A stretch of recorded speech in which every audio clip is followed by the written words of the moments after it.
Eu digo amém. Amém. Vai dizer assim: alguns dias depois, Jesus entrou outra vez em Cafarnaum e ouviu-se dizer que estava em casa. Logo se ajuntaram tantos que nem ainda nos lugares junto à porta cabiam, e anunciavam-lhes a palavra. Diga assim: e anunciavam-lhes. Não, está fraco. Diga: e anunciavam-lhes a palavra. Deus está aqui com a palavra, Senhor. Fala conosco, em nome de Jesus. A igreja glorifica e exalta o nome do Senhor Jesus Cristo. Amém? Igreja eleita do Senhor, nesta noite estamos diante de um texto bíblico aonde a gente vai falar acerca de um paralítico da cidade de Cafarnaum. Este homem tinha uma deficiência, mas o que eu acho mais interessante, que uma das maiores deficiências de um ser humano não é quando precisa de uma cadeira de roda para poder se locomover, não. Uma das maiores deficiências de um ser humano não é quando ele tem 2 olhos e não consegue enxergar, também não. Uma das maiores deficiências de um ser humano não é quando precisa de 2 muletas para poder caminhar, também não. Uma das maiores deficiências de um ser humano é quando tem 2 pés, mas não consegue andar em direção ao seu próximo. É quando tem 2 braços, mas não consegue levantar aquele que está caído. É quando tem 2 olhos, mas não consegue enxergar aquele que está ao seu lado. Isso é uma das maiores deficiências de um ser humano. A Bíblia vai dizer que Jesus agora entra na cidade de Cafarnaum. Quando Jesus entra dentro daquela cidade, a Bíblia vai dizer que ele entra dentro de casa, e a multidão está sabendo que Jesus se encontrava dentro de casa. O que eu acho mais lindo e interessante é que aonde Jesus passava, uma grande multidão o seguia. Aonde Jesus parava, a multidão também parava. A Bíblia vai dizer, igreja, agora que Jesus anunciava-lhe a palavra. Os que estavam dentro da casa não podiam sair, e os que estavam fora não podiam adentrar. Porque, irmão, porque a casa estava cheia, a casa estava lotada, e a prioridade de Jesus não era ficar de oba-oba, não. A prioridade de Jesus era pregar a palavra, porque se não tiver palavra não tem avivamento, se não tiver palavra não tem poder de Deus, se não tiver palavra não tem libertação, se não tiver palavra não tem mover da igreja, se não tiver palavra não tem, aleluia, batismo com o Espírito Santo. Porque, irmão, porque a Bíblia vai dizer no capítulo de número 1, verso de número 3 do livro do Apocalipse: bem-aventurado aquele que lê e ouve a palavra desta profecia, a qual nela está escrita,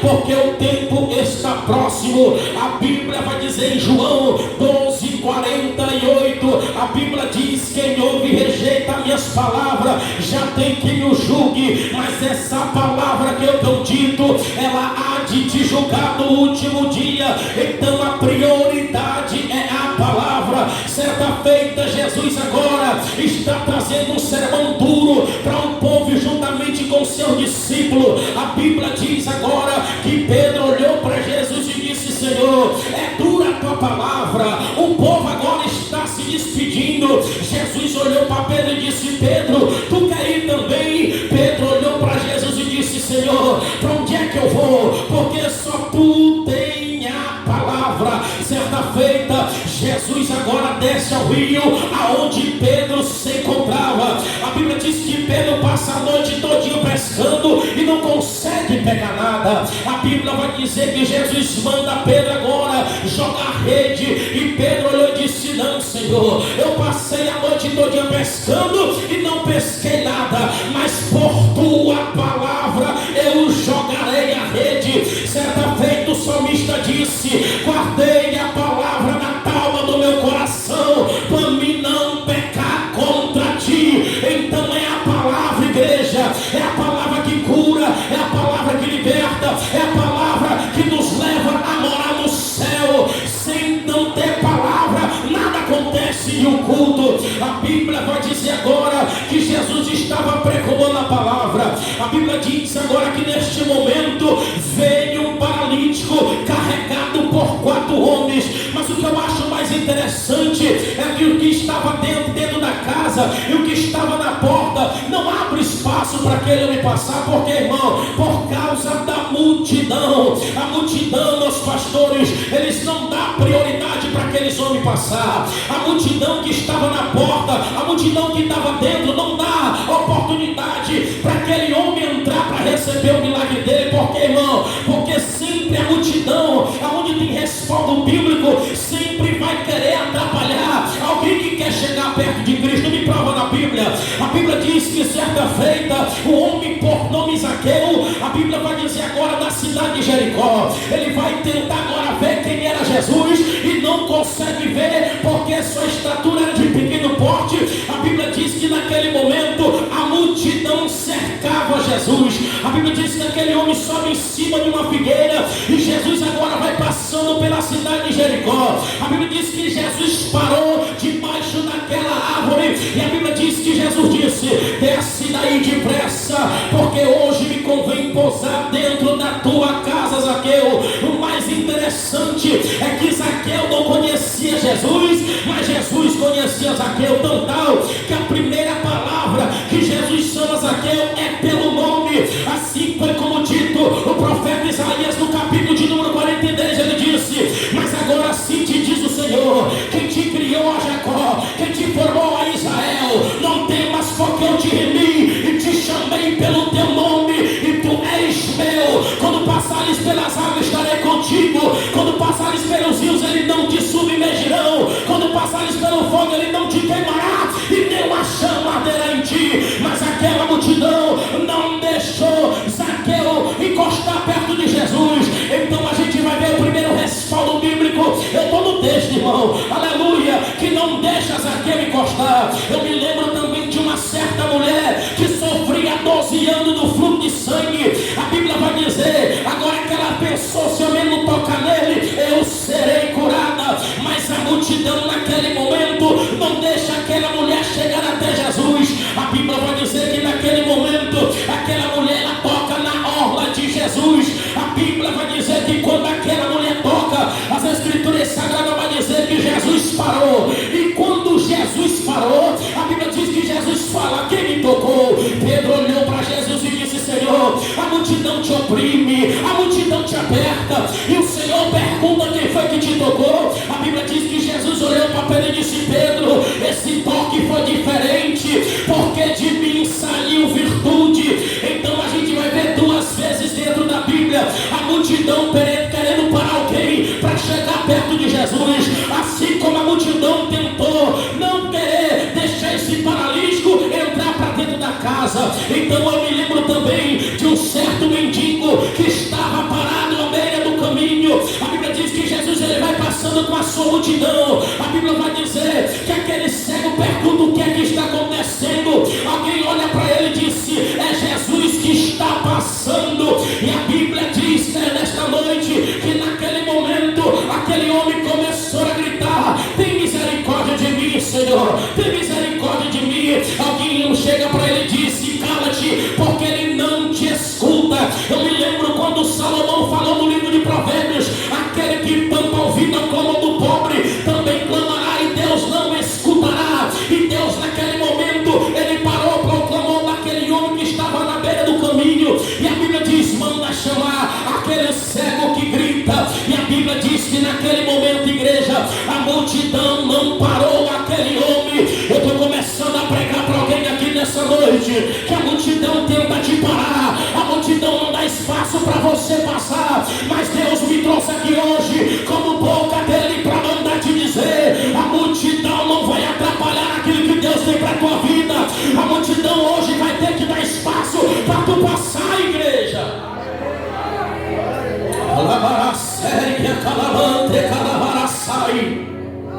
Eu estou sentindo a graça de Deus nessa noite, irmão. Missionário, vamos sentir a presença de Deus ainda. Então o negócio aqui não está no culto, o problema está em você. Porque a tua diferença, pastor Gutenberg, de quem vem para o templo e de quem vem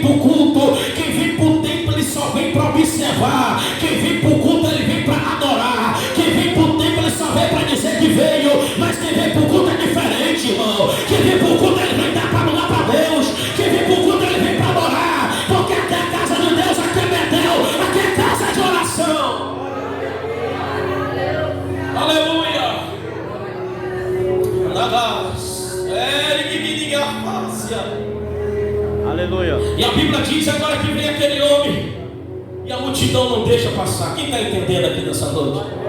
E a Bíblia diz agora, igreja, que eles não conseguem passar pela porta. O que eu acho mais lindo e interessante, irmão, que aqueles 4 homens, a Bíblia diz que eles não têm nome. Diga assim, não tem nome. Oh, meu Deus do céu. Eles não têm nome. A Bíblia diz que não vai dizer quem eram aqueles 4 homens. A Bíblia não vai dizer o grau de parentesco. Mas eu começo a imaginar que eles eram amigos. Então amigo é diferente de colega.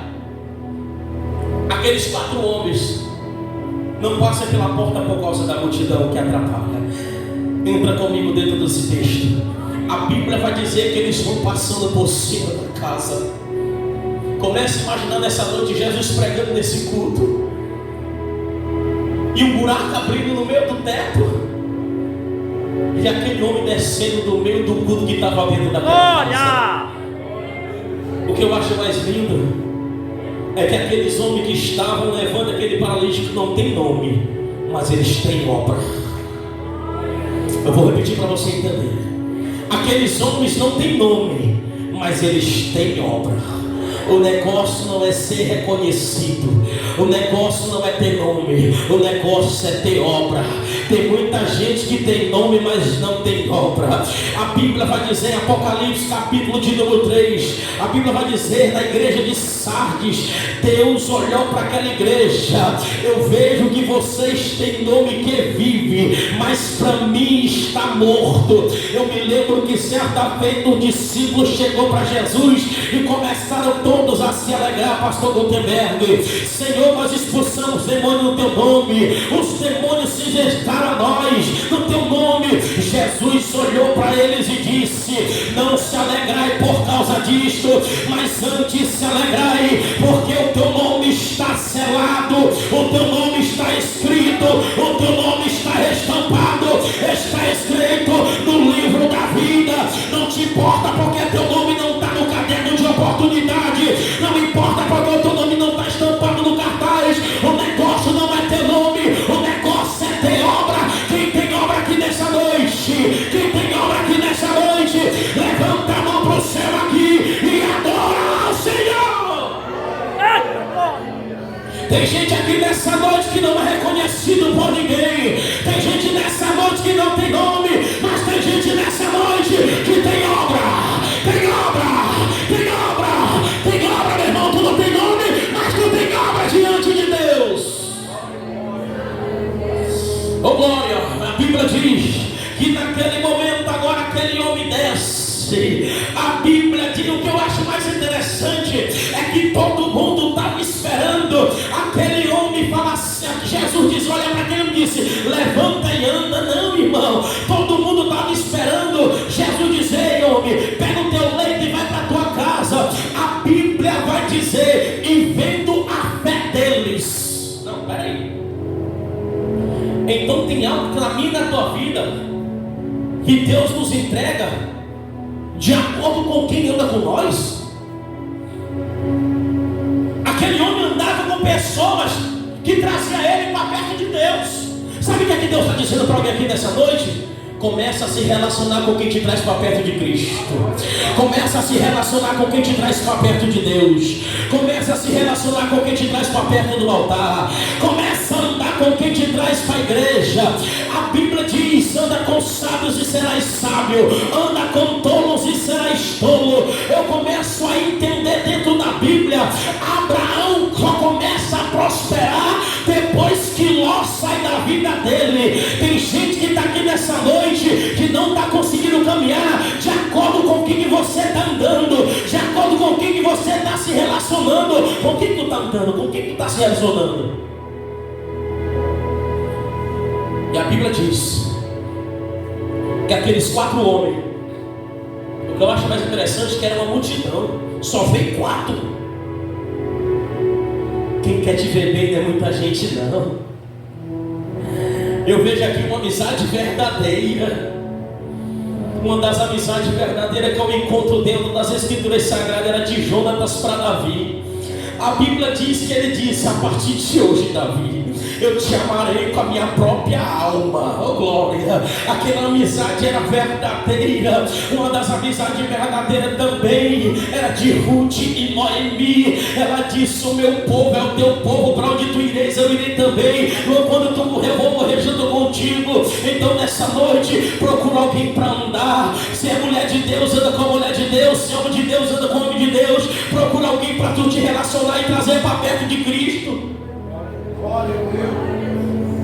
E a Bíblia vai dizer que vai descer naquele paralítico no meio do culto que estava acontecendo na casa onde Jesus se encontrava. Olha a loucura, irmão. É por isso que a Bíblia vai dizer: mas a loucura de Deus é mais sábia do que os homens, e a fraqueza de Deus é mais forte do que os homens. 1 Coríntios 1,18: a palavra da cruz é loucura para os que perecem, mas para nós que somos salvos é o poder de Deus. Então, se é poder de Deus, eu estou ministrando na Igreja Batista adoração e poder. Então não é diferente. Aqui tem poder de Deus nessa noite, irmão. Aqui tem graça de Deus nessa noite, irmão. A nuvem de glória toma conta da casa, irmão. Deus se faz presente no recinto. Deus se faz presente aqui hoje, neste ambiente. Quem já sentiu a graça de Deus? Quem já sentiu a presença de Deus? Começa a sentir Ele nessa noite.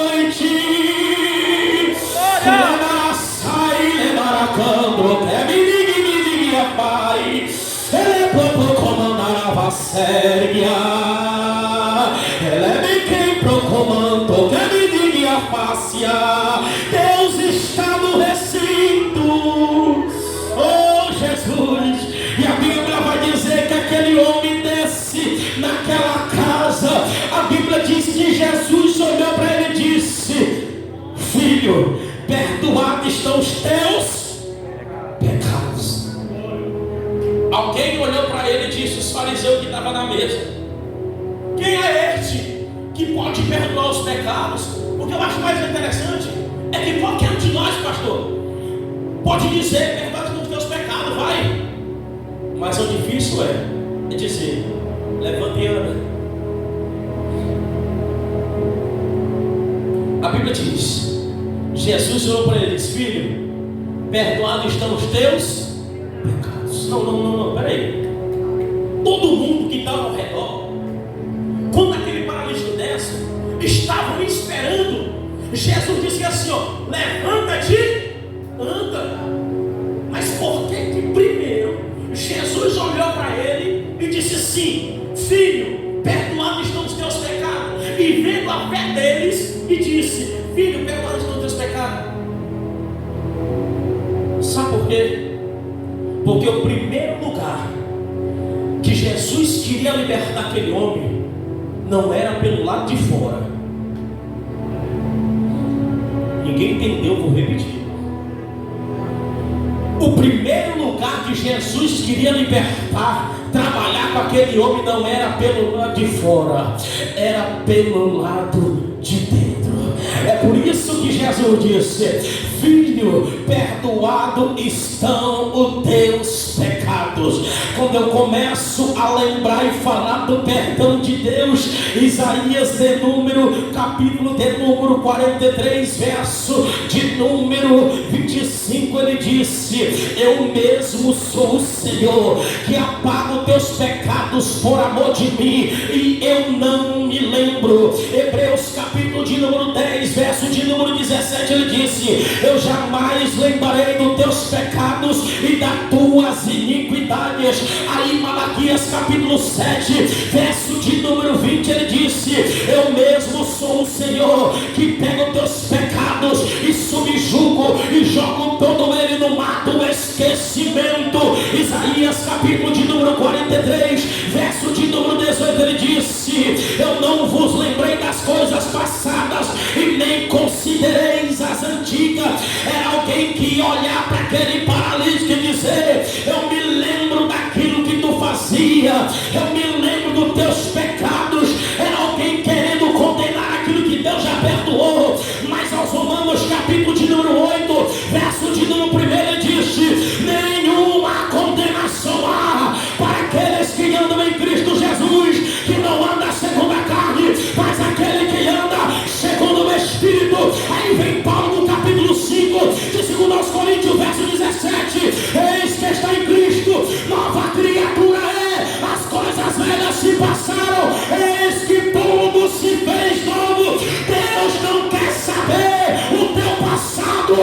Deus, Ele quer saber o teu presente.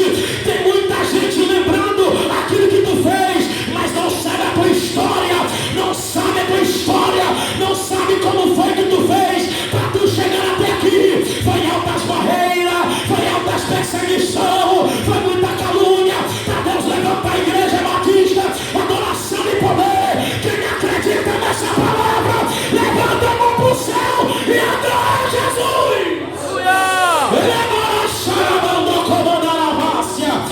Deus alabando, em nome de Jesus. Deus não está preocupado com o teu passado. Deus, Ele quer saber do teu presente. Então nessa noite, perdoado então os teus pecados. Glória!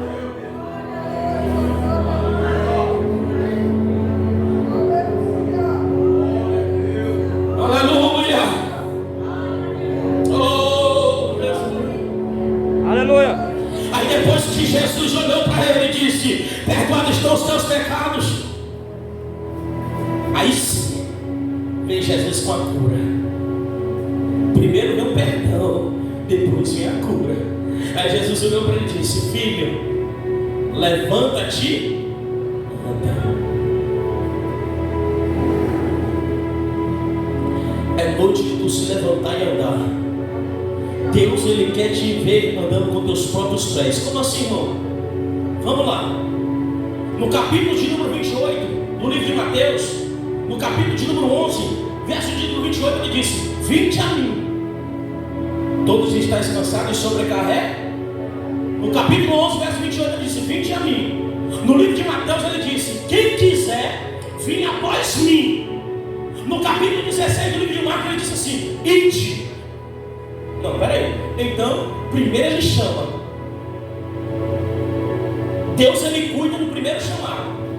No segundo chamado, Ele disse assim: agora, quem quiser, vem após mim. Toma a sua cruz e siga-me. E quando tu começa a seguir, que Ele te prepara. Aí no capítulo de 16 ele disse: agora ide por todo mundo e pregai o Evangelho. Deus está dizendo que tem pessoas aqui que agora tem que começar a andar com os próprios pés. Fica de pé nessa noite em nome de Jesus. Que decida em breve o objetivo da minha oportunidade.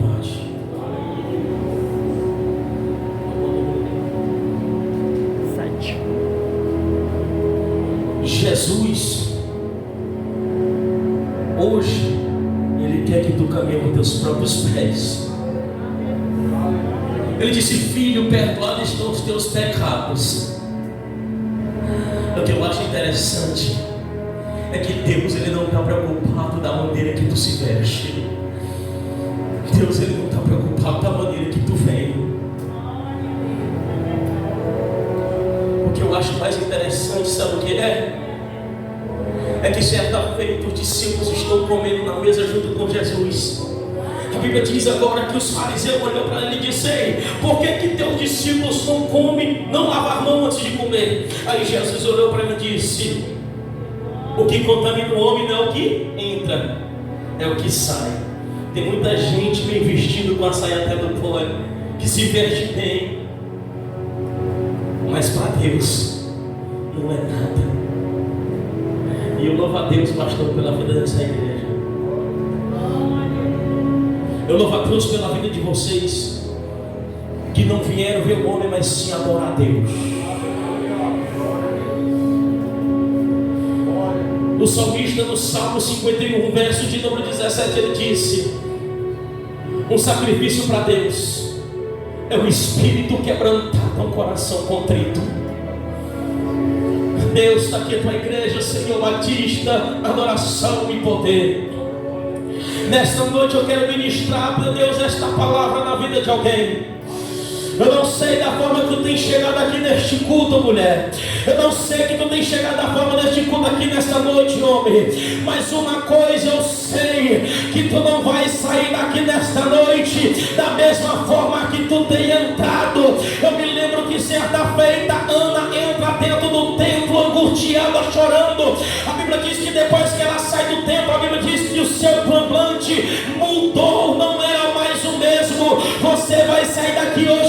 semblante alegre, porque até a tristeza, quando entra, ela tem que saltar de alegria. A Bíblia diz: aquele que planta com lágrima, ele vai colher com alegria. Se tu tem plantado com lágrima até hoje, hoje tu vai sair daqui deste culto, não é colhendo angústia, não é colhendo tristeza, não é colhendo amargura, é colhendo alegria, é colhendo alegria. Meu Deus, toca nessa mulher dessa noite, meu Deus, toca no lábios desse homem dessa noite. Meu Deus, em nome de Jesus, meu Deus, em nome de Jesus, aviva, renova, restaura nessa noite, na abertura dos Noés da última hora. Essa mulher daqui essa noite vai sair daqui cheia, vai sair daqui cheio do teu espírito, vai tocando na língua dela. Você que tem língua estranha, solta a tua língua estranha. Você que é renovado no poder, recebe de Deus, a nuvem de glória toma conta do recinto.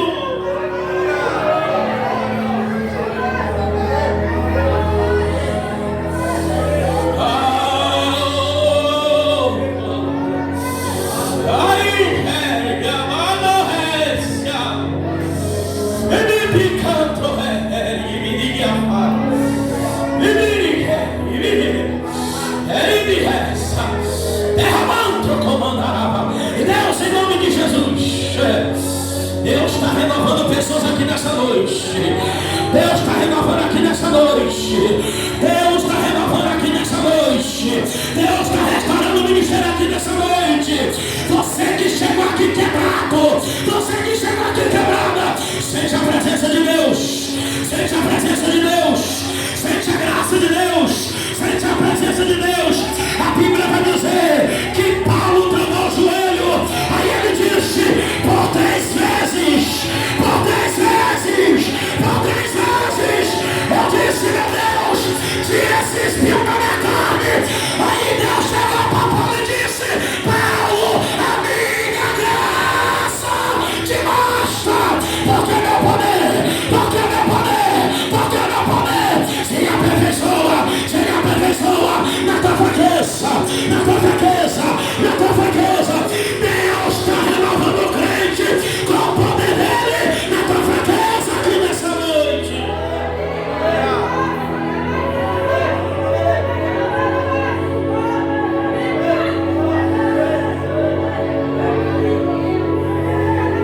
Eu vou deixar você adorar.